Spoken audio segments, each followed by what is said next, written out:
Sugatan ng isang lalaki matapos tagain ng kapitbahay sa Ligaw City, Albay. Nakaalitan daw ng biktima ang asawa ng suspect dahil sa away sa presyo ng sigarilyo. Makibalita tayo kay Chariza Pagtalunan ng GMA Bicol. Inutusang bumili ni Agapito Olayaw ang kanyang anak ng isang pakete ng sigarilyo sa tindahan sa Barangay Amtik, Ligaw City, Albay. Kwento ni Olayaw, pagbalik ng kanyang anak, nagulat siya sa mahal ng nabili nitong sigarilyo noong Sabado. Mali pa raw ang brand ng sigarilyong ibinigay ng tindahan. Kaya nagpasya raw siyang papalitan ang brand ng nabiling sigarilyo. Pero hindi raw pumayag ang tindera.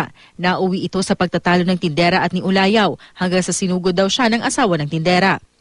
Mantang po na nagdidiskusyon kami katong tindera, nagluwas po sa agom niyang lalaki.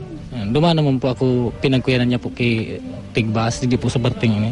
Natagasakan ng braso si Olayaw at umalis papalayo ng tindahan. Gita man ang asawa ng tindera na si Danilo Braga, pinagmumura kasi sila ni Olayaw kaya nagawa niyang tagain ito.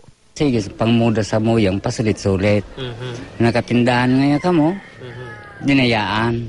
Sa huli nagkaareglo rin ng dalawa. Hindi na nagsampa ng reklamo si Olayaw. Inako naman ng kaaway niya ang gasto sa pagpapagamot.